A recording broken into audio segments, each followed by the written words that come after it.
My name is Amelia Hart, and for most of my life, I existed quietly on the edges of my own family.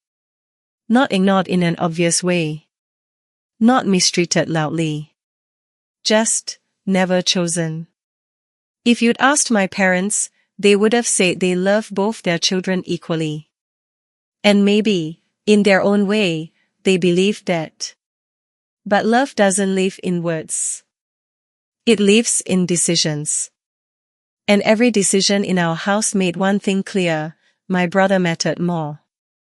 3 weeks ago, after my parents died, my brother Daniel finally said out loud what had shaped my entire childhood. He stood in the doorway of the house we grew up in, the same house where my height was marked on the kitchen wall every year, where my mother taught me how to bake bread on Sunday mornings, where I cried myself to sleep after my first heartbreak. Dad decided this years ago, Daniel said calmly, almost bored. Sons inherit everything. Daughters get nothing. That's how it's always been. There was no anger in his voice. No guilt. Just certainty. Then he took the keys from his pocket and changed the locks. That house wasn't just property to me. It was the place where I had spent 2 full years caring for our dying mother while Daniel visited only 3 times. 3 short visits where he arrived in expensive suits, kissed her forehead like a polite stranger, checked his Rolex, and complained about traffic on the way back to the city. I was the one who learned how to manage medication schedules. The one who stayed up through the night when chemo made her sick. The one who cleaned her room, cooked her meals, and held her hand when she cried in the dark. Daniel called that helping out. The night he locked me out, my belongings were thrown onto the lawn like garbage. Cardboard boxes soaked by rain. Clothes clinging to the ground. Books swollen beyond saving. My nursing diploma, something I had worked years for, ruined. You're a burden, he told me, like he was stating a fact. And in my father's world, that was exactly what daughters were. To understand why my brother believed this so completely, you need to understand the Hart family. My father, Thomas Hart, wasn't a monster. That's what made everything harder to explain. He was polite, hardworking, respected in the community. A successful contractor who built a stable life in a quiet Connecticut suburb. But he believed one thing without question: sons carried the family forward. Daughters disappeared into someone else's name. Every weekend, he spent hours in the garage workshop with Daniel, teaching him how to measure, build, fix, and lead. I spent those same weekends in the kitchen with my mother, learning how to clean quietly, cook properly, and stay out of the way. No one ever said it directly. It was simply understood. My mother, Evelyn, was gentle and observant. She noticed things no one else did. She kept a lavender garden in the backyard and treated it like a sanctuary. Looking back, I think it was the only place she felt truly heard. Daniel, 6 years older than me, absorbed my father's beliefs like scripture. When Daniel graduated high school, Dad paid for his business degree without hesitation. When Daniel wanted to enter real estate, Dad connected him with every contractor and developer he knew. When I said I wanted to go to nursing school, Dad didn't even look up from his plate. Girls don't need expensive educations, he said casually. You get married anyway. So I did it myself. I applied for scholarships. I worked double shifts at a diner after school. I took out loans I knew I'd be paying off for decades. I didn't complain. I didn't ask for help. 8 years ago, after another family dinner where Dad praised Daniel's promotion and ignored my nursing school acceptance letter, my mother pulled me aside in the hallway. I've taken care of you, she whispered, squeezing my hand tightly. You won't understand now. But I have. At the time, I thought it was just comfort. A mother trying to soften the sharp edges of disappointment. I didn't know it was a promise. That same afternoon, while Dad and Daniel were watching television, my mother met quietly with a lawyer named Rebecca Cole. I wouldn't learn that for years. Back then, all I knew was that life kept moving forward, and I kept adjusting myself around everyone else's needs. I learned early that if I wanted peace, I had to make myself smaller. I didn't realize my mother was watching everything. I didn't realize she was counting the years. And I definitely didn't realize that while my brother believed his future was guaranteed, my mother was quietly preparing for the day he would try to erase me completely. 2 years ago, my mother was diagnosed with stage 3 breast cancer, and in that moment, everything in our family shifted, though not in the way most people imagine. I got the call during a night shift at Maplewood Senior Living. The fluorescent lights above me hummed softly as I stood at the medication cart, checking names and dosages. My phone vibrated in my pocket. It was my father. He never called me at work. "Your mother's sick," he said when I answered. His voice was flat, almost clinical. "You need to come home." Not "we need you." Just you. That was how responsibility always found me, quietly, directly, without room for refusal. I requested leave that same night. Within a week, I moved back into my childhood bedroom, the one that had slowly turned into storage after I left for college. I switched to permanent night shifts so I could care for Mom during the day. It wasn't even a discussion. It was assumed. Chemotherapy started quickly. I learned the routine faster than I ever wanted to. The antiseptic smell of the oncology ward. The way Mom squeezed my hand just a little tighter when the needle went in. The long silences on the drive home when she was too tired to talk. Radiation followed. Then nausea. Then the kind of exhaustion that sinks into your bones and refuses to leave. My income dropped by nearly 20% when I reduced my hours. I never mentioned it. Money had always been something I handled on my own. Daniel came home exactly 3 times in 2 years. Each visit followed the same pattern. He arrived in an expensive suit that smelled faintly of cologne and success. He kissed Mom's forehead, asked polite questions, glanced at his watch, and left within the hour. Once, after he left, Mom whispered, "Your brother is very busy." I nodded, even though we both knew what that really meant. His wife, Claire, came once. She spent most of the visit walking slowly through the house, taking photos on her phone. When Mom asked if she wanted tea, Claire smiled distractedly and said she was fine. Dad never thanked me for being there. In his mind, this wasn't sacrifice, it was duty. Daughters took care of family. Sons built futures. But my mother noticed everything. Once a month, she asked me to drive her to Hartford for what she called appointments. I waited in the car, scrolling through my phone, sometimes reading, sometimes just staring out the window. She always came back looking calmer, lighter, like she'd put something heavy down.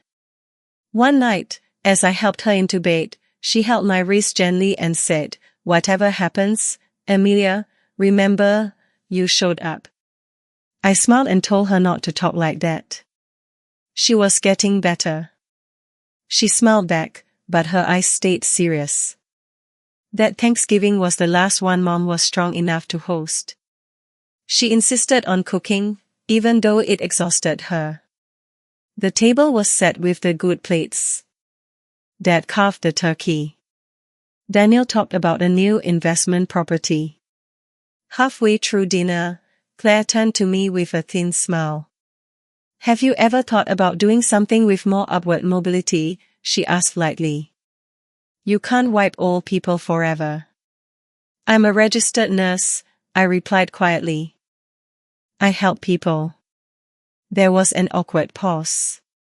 Daniel cleared his throat and changed the subject.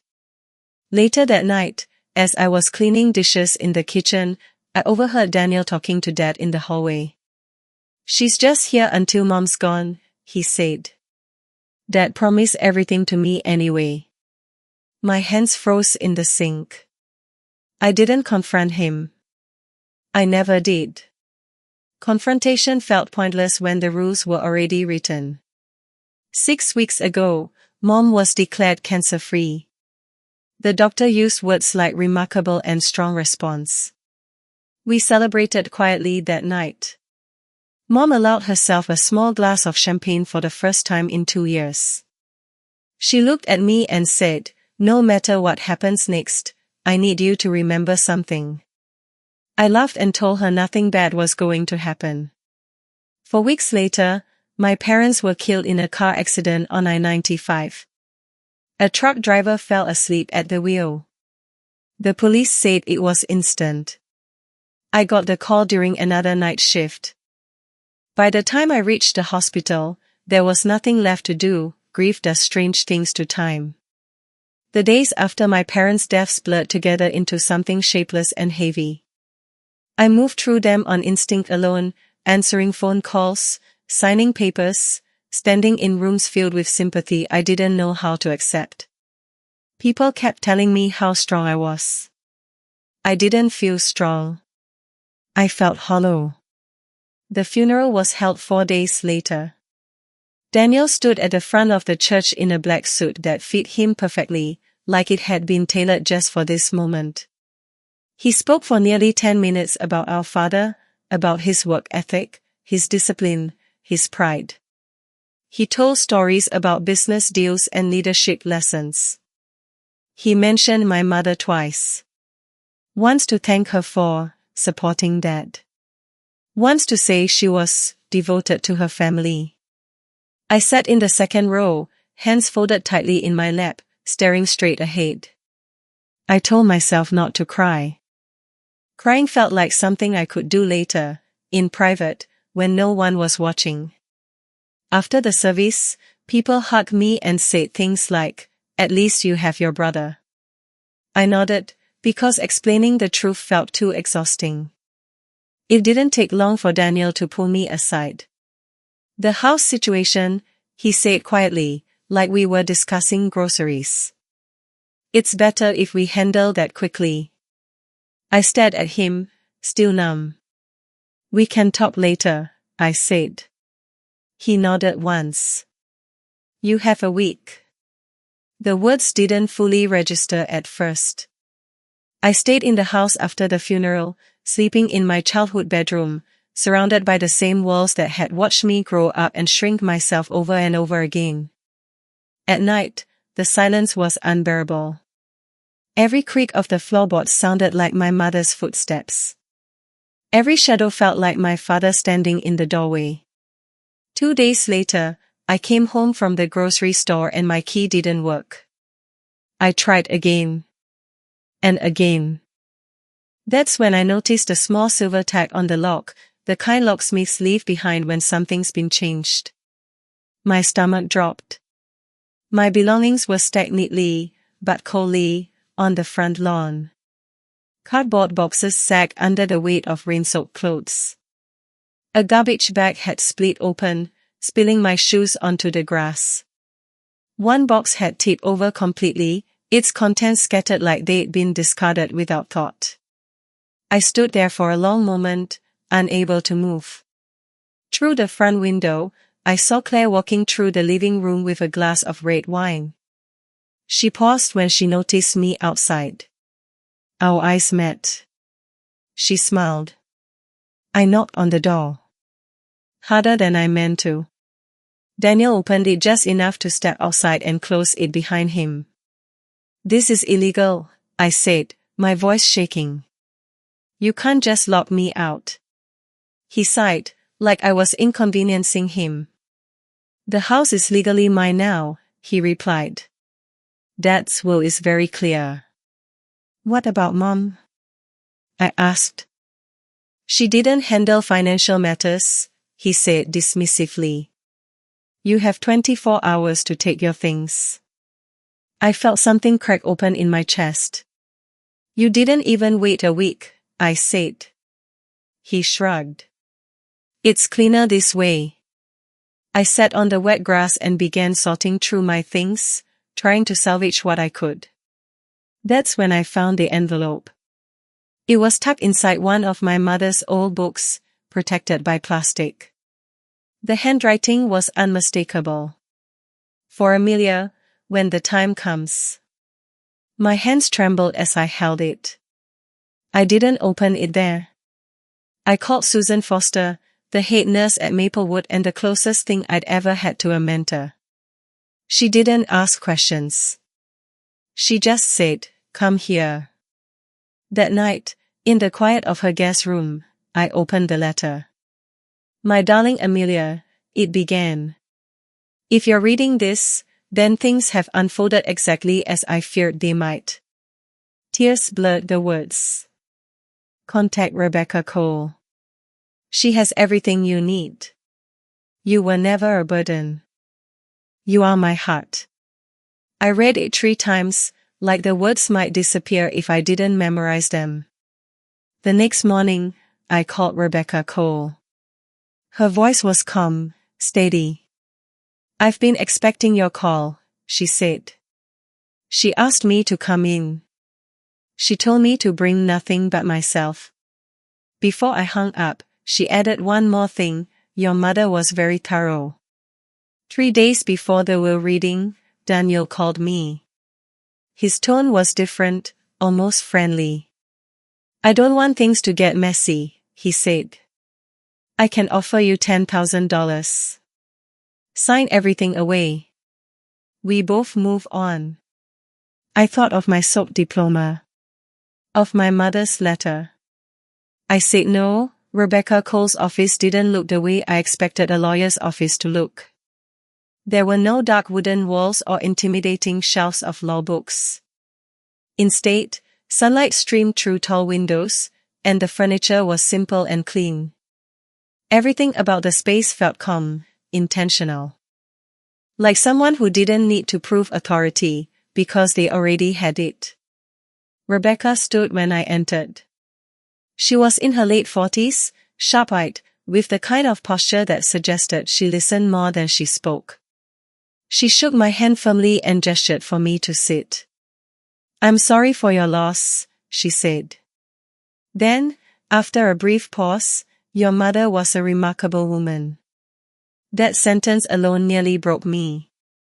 She didn't rush. She poured water, slid a glass toward me, and waited until my breathing slowed. "Your mother came to me 8 years ago," Rebecca said finally. "She was very clear about one thing: she wanted you protected." I frowned. "Protected from what?" Rebecca opened a thin folder and looked at me carefully. "From exactly what your brother is doing right now." She explained slowly, deliberately, like she knew I needed time to absorb each word. 8 years ago, after another dinner where my father praised Daniel and dismissed me, my mother had walked into this very office. She hadn't cried. She hadn't raised her voice. She had simply said, "My daughter will be left with nothing if I don't intervene." She told me she loved her husband, Rebecca continued. But she didn't trust the system he believed in. My mother had spent those 8 years preparing quietly. She learned about property transfers. About trusts. About life insurance policies. 5 years ago, the house had been legally transferred into her name. Not announced. Not discussed. My father had signed the paperwork without fully understanding what it meant. He trusted her. He always had. An irrevocable trust had been created in my name. Once funded, it couldn't be changed, not by my father, not by my brother, not by anyone. She structured everything to withstand contest, Rebecca said. She anticipated resistance. I thought of all those monthly trips to Hartford. All those times I waited in the car. My mother hadn't been resting. She had been planning. Rebecca closed the folder gently. For now, she said, you do nothing. What about Daniel? I asked. He already locked me out. Rebecca's expression hardened slightly. Let him, she said. People reveal a lot when they believe they've already won. The will reading was scheduled for the following week. In the days leading up to it, Daniel's confidence grew. He stopped pretending to be polite. He sent short messages through Claire, asking when I planned to collect the rest of my junk. Once, he texted, be reasonable. You don't want legal fees you can't afford. I didn't reply. Instead, I replayed moments from my childhood that suddenly looked different. My mother insisting I keep copies of important documents. Her teaching me how to manage money quietly. Her telling me, again and again, to never apologize for existing. I stayed with Susan during that week. She never pushed me to talk, but she made sure I ate, slept, and showed up to work when I felt like disappearing. The night before the will reading, I couldn't sleep. I kept hearing Daniel's voice in my head. You're a burden. I wondered if my mother had known how bad it would get. If she'd known he would throw my life onto the lawn without hesitation. The will reading took place in Rebecca's conference room. Daniel arrived early, wearing a smug expression and an expensive watch he kept glancing at. Claire sat beside him, whispering occasionally, already planning. My grandmother, Margaret Whitfield, was there too. She looked tired but alert, her eyes sharp in a way that made me feel strangely comforted. Rebecca began with my father's will. It was exactly what Daniel expected. The house. The accounts. The majority of assets. Daniel didn't even try to hide his smile. Then Rebecca took a breath and reached for a second folder. This, she said, is Evelyn Hart's will. The room shifted. Daniel straightened in his chair. Claire stopped whispering. Rebecca read slowly. The house had been transferred into my mother's name 5 years earlier. Daniel laughed, actually laughed. That's irrelevant, he said. It goes to me anyway.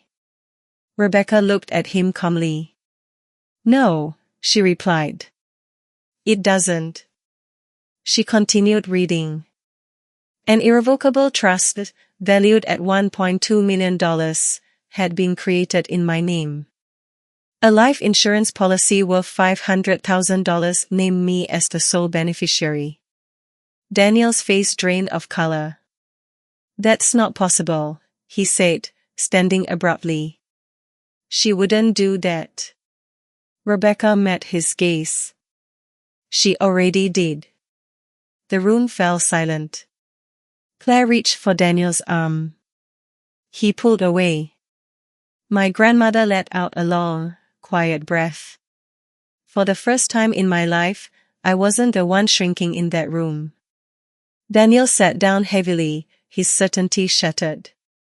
Rebecca closed the folder. This meeting is adjourned. The room went quiet after Rebecca closed the folder. Not the kind of silence that comes from respect, but the kind that comes from shock.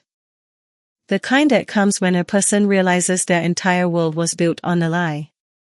Daniel stared at the table like it had betrayed him. Claire sat perfectly still, as if she could pretend the truth hadn't happened. My grandmother, Margaret Whitfield, sat back in her chair and looked at me like she was seeing me for the first time. It was strange. For years, I had been the one who was supposed to be invisible. The one who was supposed to be grateful for scraps. The one who was supposed to accept my place. But in that moment, I realized something. My mother had never treated me like a mistake. She had always treated me like the future. Rebecca looked at Daniel and spoke slowly, deliberately. Mr. Hart, she said.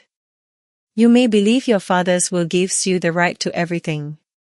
But your mother's will is legal and binding. The house, the trust, and the insurance policy were established years ago. This is not something you can contest easily. Daniel's voice was tight. Contest. I will contest it. Rebecca didn't flinch. You can try, she said, but you will not win. Daniel leaned forward, his eyes sharp with anger. Who told you to do this? He demanded. Who helped you? My grandmother's voice broke through the tension like a knife. Your mother did this alone, she said, her tone cold. She did not trust you. She knew you would take everything and leave nothing for Amelia. Daniel looked at her like she had just betrayed him. Grandma, he snapped, you don't understand. This is business. My grandmother's eyes flashed. This is family, she said. Then she turned to me. Your mother loved you, she said. She just didn't know how to show it in the way you needed. I felt tears sting my eyes, but I didn't cry. Not yet. Daniel stood up again. I'm not stupid, he said. I know how wills work. I know how trusts work. I can hire a lawyer. I can challenge this. Rebecca's voice was calm. Mr. Hart, she said, you are free to pursue legal action.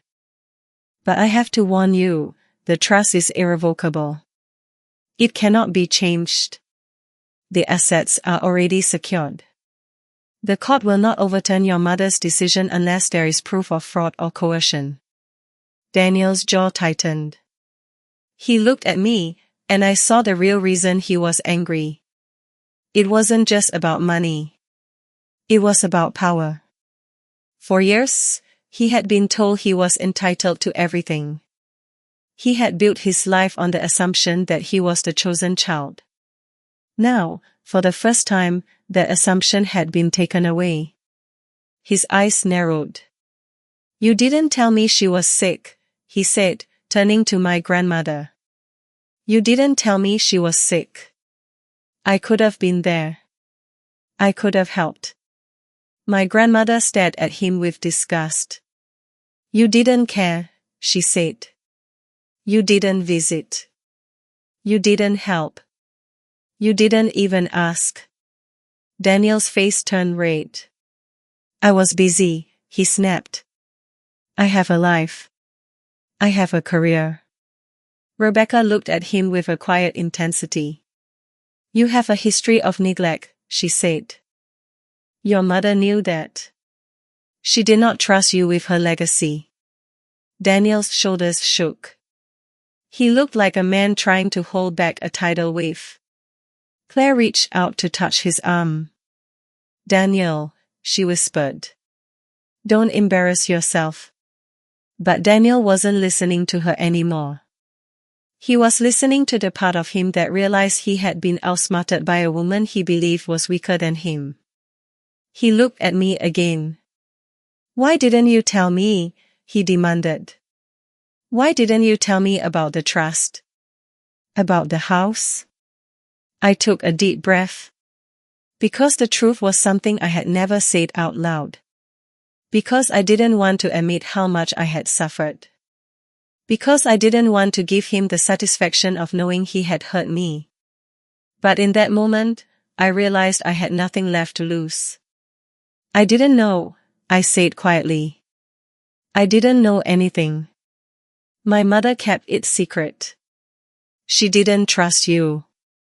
Daniel laughed, short, bitter, and almost desperate. She didn't trust me, he repeated. She trusted me for years. She trusted me to take care of her. He turned to my grandmother. She trusted you, he said, voice rising. Why didn't you tell me? My grandmother's eyes narrowed. I told you everything, she said. You just didn't listen. Daniel's face twisted with rage. I'm going to fight this, he said again, louder. Rebecca stood. This meeting is over, she said firmly. You will be notified of the legal documents and steps.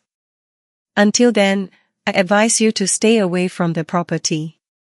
Daniel stormed out of the room. Claire followed him, her face pale. I sat there in silence, my hands shaking. My grandmother placed her hand on mine. You did not lose, she said softly. You gained. I wanted to believe her. But the truth was, the battle was only beginning.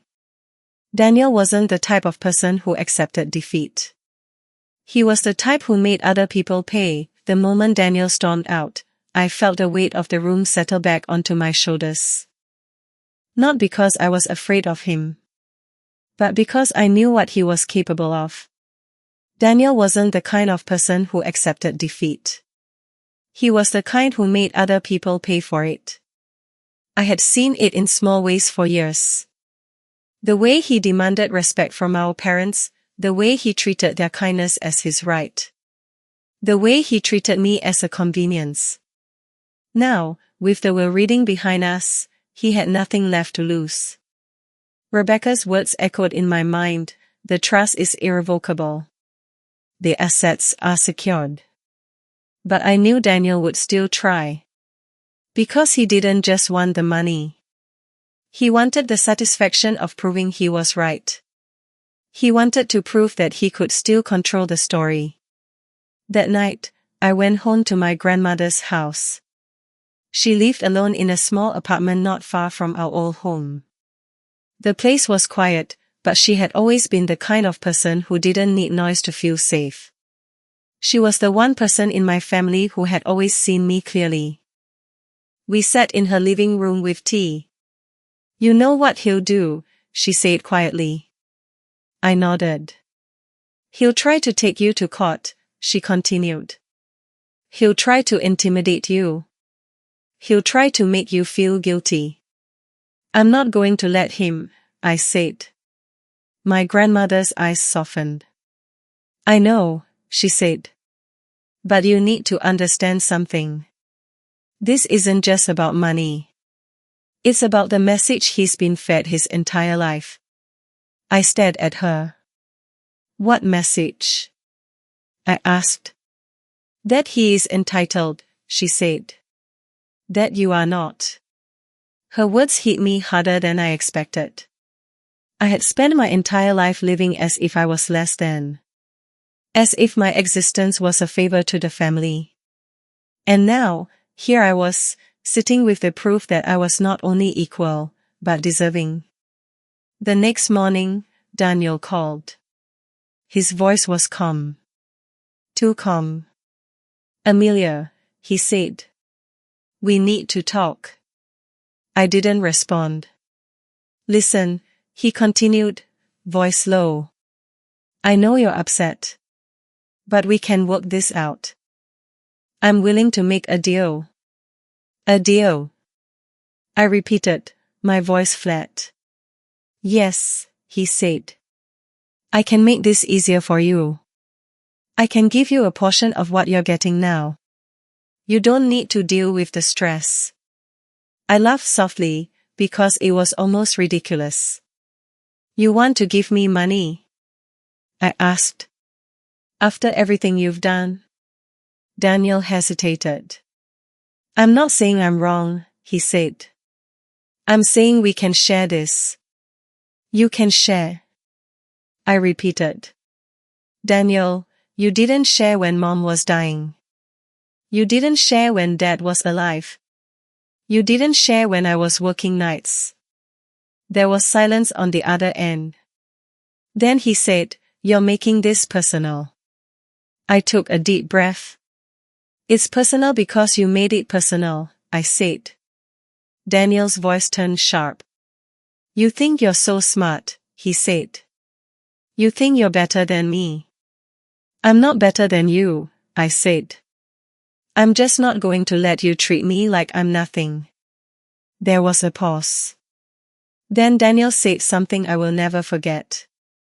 Do you know what people will think? He asked. If you take everything? They'll think you're greedy. They'll think you're ungrateful. I stared at the phone. His words were an attempt to shame me into silence. He was trying to use the family's image against me. You know what people will think? I said quietly. They'll think I was the one who showed up. They'll think I was the one who cared. Daniel scoffed. People don't think like that, he said. They think daughters are supposed to be grateful for whatever they're given. My hands were shaking. I'm done being grateful for crumbs, I said. Daniel was quiet for a moment. Then he said, You're going to regret this. I didn't respond. He hung up. The next week, I started receiving letters. Legal letters. Demanding that I surrender the trust. Demanding that I prove it was legitimate. Demanding that I provide proof that my mother wasn't coerced. I felt sick. Rebecca called me and said, Don't respond to anything without me. Let me handle it.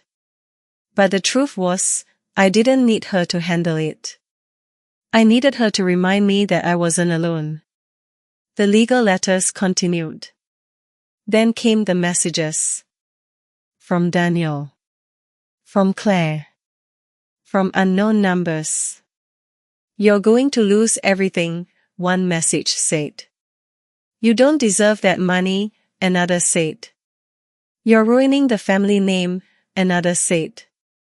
I stared at my phone, heart pounding. I thought of my mother's letter. You were never a burden. You are my heart. The messages were meant to break me. But instead, they reminded me of something my mother had always taught me. That love isn't a feeling. It's an action. And my mother's action had been planning. She had planned for years so that I wouldn't have to beg for my place in the world. So that I wouldn't have to fight for recognition in a family that never respected me. I realized then that Daniel's threats were not about the money. They were about control. He wanted to control my future. He wanted to control the story. And he wanted to control me. I refused to let him. The courtroom smelled of polished wood and nervous tension. I had arrived early, sitting in the back with Rebecca at my side, my hands folded tightly in my lap. Daniel had filed yet another motion, claiming that the trust was invalid, that my mother had been coerced into making me the sole beneficiary. His lawyers were relentless, prepared to argue every loophole, every vague phrase in the documents. I felt a mixture of exhaustion and determination. My stomach churned, but my spine was straight. For the first time in my life, I wasn't shrinking. Rebecca leaned over and whispered, No matter what happens in there, you've already won. You have the truth, Amelia. That's all that matters. I nodded.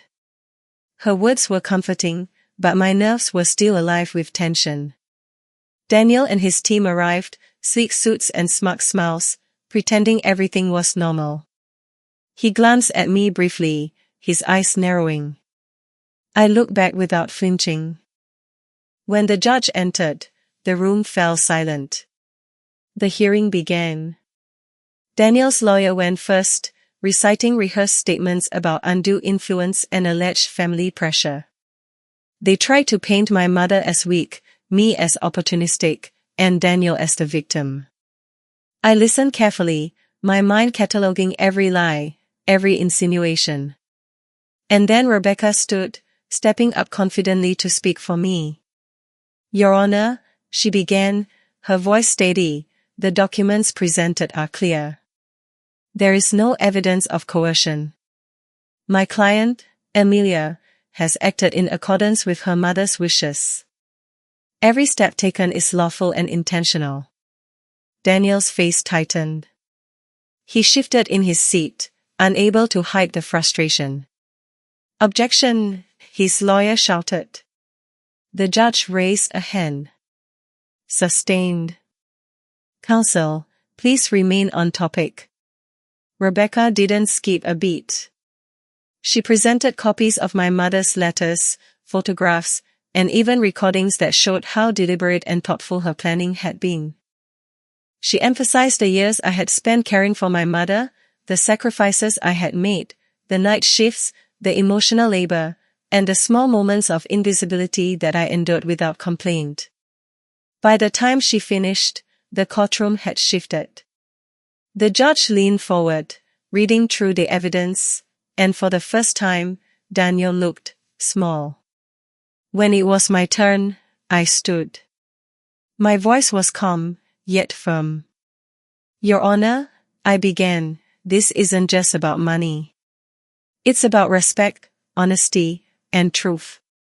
My mother loved all of her children, but she knew what she was doing. She trusted me because I had always been there. Daniel may disagree, but her intention was clear. I am not greedy. I am faithful to her memory. There was a pause. Even Daniel's lawyers seemed unsure how to respond. The judge nodded slowly. I have reviewed the documents and considered the testimony. It is evident that the trust was validly executed and reflects the clear intention of the decedent. I see no evidence of coercion or undue influence. The court will uphold the trust in its entirety. A wave of relief washed over me, so strong that I had to grip the bench to steady myself. Daniel's face turned red, his jaw tight. He opened his mouth, but no words came. Rebecca smiled softly, putting a hand on my shoulder. As the papers were signed and the court cleared, I felt a strange sensation, lightness. Not because I had won the money, but because I had finally reclaimed my voice. I had stood up to the person who had tried to control my life, and I had not flinched. Outside the courthouse, Daniel's threats lingered like shadows, but I no longer feared them. He would eventually have to accept that he could not manipulate me or rewrite my story. I stepped into the sunlight and took a deep breath. The city felt different. I felt different. I wasn't just Amelia, the quiet, overworked daughter. I was Amelia, the woman who had fought for what was hers, the woman who had refused to let lies dictate her future. That evening, I returned to my grandmother's apartment. She had prepared a small dinner, and when I walked in, she smiled knowingly. You did it, she said simply. I did, I replied, sitting down. You're free now, she said. And in that moment, I realized something profound. Freedom wasn't about money, or revenge, or proving someone wrong. It was about boundaries. It was about knowing when to say no. Over the next few weeks, the chaos faded. Daniel tried to contact me, sent letters, even showed up at my door once, but I ignored him. Every attempt he made to control or intimidate me simply bounced off the shield I had built. The truth, the law, and my own conviction were stronger than any manipulation he could muster. I began to rebuild my life, not with the weight of fear or resentment, but with purpose. I invested in my career, started saving for a small home, and reconnected with friends I had neglected over the years. Each small victory reminded me that life could be lived on my own terms. The family drama had left scars, yes, but it also left lessons. I learned that being the responsible one doesn't mean being a doormat. I learned that love sometimes means standing firm against those who twist it. I learned that integrity is not a bargaining chip, it's armor. One night, I sat with my mother's letters spread out before me. I reread her words, feeling her presence, and whispered a quiet promise, I will live, Mom. I will live fully. I will honor you by living without fear, without compromise, and without apology. And for the first time, I truly felt it, I was free. No more manipulation. No more shame. No more pretending that my worth depended on someone else's validation. I had claimed my inheritance, yes, but more importantly, I had claimed my life. Daniel would eventually fade into the background, as people like him always do. But I would continue forward, grounded in the knowledge that boundaries are not cruel, they are necessary. That saying no is not selfish, it is survival. That standing up for oneself is not wrong, it is liberation. And as I looked out the window at the city lights shimmering, I realized that for the first time, my future wasn't something I was hoping for. It was something I was actively creating.